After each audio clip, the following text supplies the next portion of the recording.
Habíamos estado hablando de la carne y el espíritu eh, en Gálatas y en Romanos, y quería seguir un poquito con ese tema aprovechando hoy la fiesta de San Emilio. Hay varios San Emilios, en Italia hay varios de Sardeña y lugares así. El que me interesa a mí es San Emilio norafricano, cuya fiesta en el calendario de Cartago es el 22 de mayo, pero también se pensaba que era el 28. A mí me bautizaron el 28 de mayo, precisamente en la iglesia de Santa Rita en La Habana, y el 22 de mayo debe ser el día de Santa Rita, así que hoy podemos por lo menos meditar un poquito sobre lo que representa San Emilio y su compañero San Casto. Y lo interesante de ellos es que eran mártires norafricanos, pero enumerados entre los lapsos, los que en el primer encuentro con la persecución apostataron, renunciaron a la fe bajo las torturas. Era la época del emperador Decio, alrededor del año 250 después de Cristo, obviamente.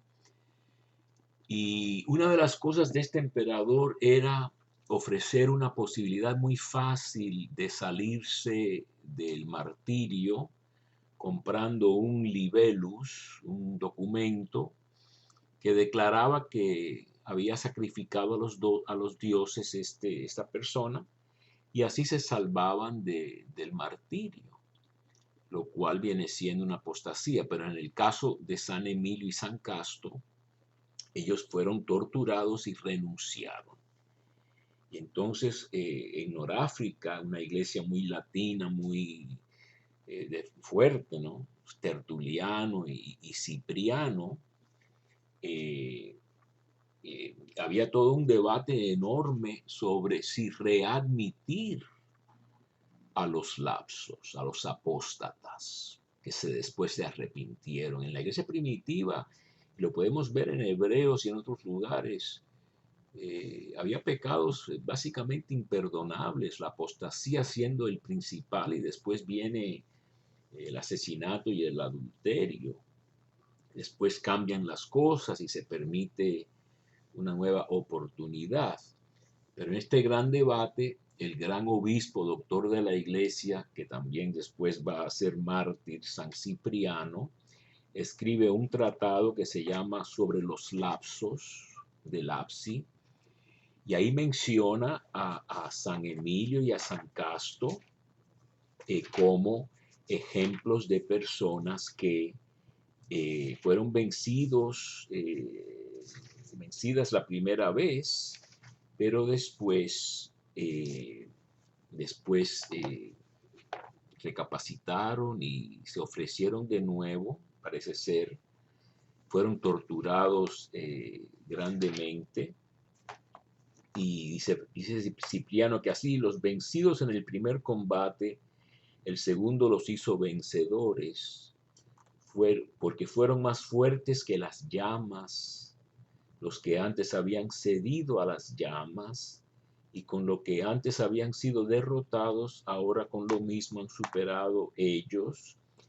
Imploraban no con la compasión de las lágrimas, sino con la de las heridas, no con sola la voz lastimera, sino con el desgarramiento y dolor de sus miembros. En lugar de llanto y lágrimas, manaba sangre que corría de sus entrañas medio quemadas. Y entonces vemos que es una historia casi clásica, se podemos relacionarla con la Biblia. A medio tiempo hay una derrota, hemos vivido quizá del modo no el mejor, hemos cometido muchos errores, y después nos da el Señor una segunda oportunidad para eh, vencer, ¿no?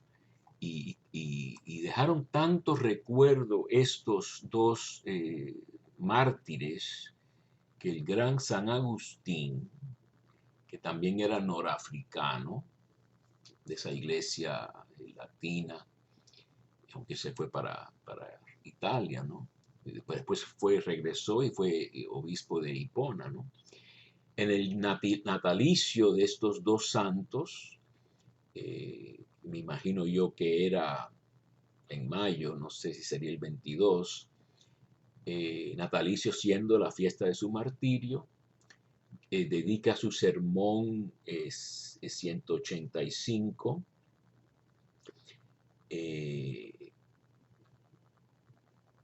este día de San Casto y San Emilio, diciendo que ellos como Pedro habían caído la primera vez por presumir de su fuerza o presumir de sus propias capacidades. Y entonces aquí él sigue mucho a Cipriano, parece ser, ¿no? Pero dice que quizá ellos también previamente presumieron de su fuerza y por eso fallaron. El Señor les mostró quiénes eran ellos y quién es Él. Reprimió a los confiados y llamó a los creyentes. Ayudó a los luchadores, coronó a los vencedores. De hecho, ya se regocijaba de ellos el enemigo en el primer encuentro, cuando se dieron a los dolores. No contaba como si fueran los contaba como si fueran de sus divisiones, ya exultaba, ya los tenía como suyos, pero tanto cuanto los había entregado, el Señor se apiadó. Otros mártires vencieron al diablo tentador, estos también al diablo triunfador. Y así, mis hermanos, recordemos a aquellos cuya fiesta hoy celebramos y no deseamos imitarlos porque fueron derrotados, sino más bien porque vencieron. Luego, la caída de los mayores no se les ha ocultado para que teman los que han presumido de sí. En todas partes se nos recomienda diligentemente la humildad del buen maestro, puesto que también nuestra salvación está en Cristo, la humildad está en Cristo. De veras nuestra salvación sería nula si Cristo no se hubiera dignado ser humilde por nosotros. Recordemos no confiar demasiado de nosotros mismos. A Dios encomendemos lo que tenemos, de Él imploremos lo que menos tenemos. Entonces yo creo que el tema de nuestra debilidad, el tema de nuestra impotencia, tiene mucho que ver con nuestra apertura a la acción de Dios. Por eso, de nuevo, los ricos y poderosos muchas veces no quieren apoyarse en Dios, no quieren humillarse, bajar la cabeza ante Dios. Yo he visto más de uno de ellos, al final ya muy débiles, ya sí son muy humildes, pero sería mejor entender eso antes de que se nos venga como por fuerza, ¿no? Entender lo más pronto posible, ir meditando sobre cómo necesitamos de Dios. El gran filósofo Nietzsche, también los muy inteligentes, los muy doctos, Nietzsche, gran filósofo alemán, rechazaba la fe y admitía que la gente que tenía fe era más feliz, pero él rehusaba se me olvidan las palabras a veces, ¿no? Las muletas, rechazaba la muleta de la fe. Entonces no podía dormir, miserable, tenía sífilis y tomaba unas cantidades enormes de opio. Y él prefería o optó por eso en vez de por someterse a Cristo. Y entonces vemos que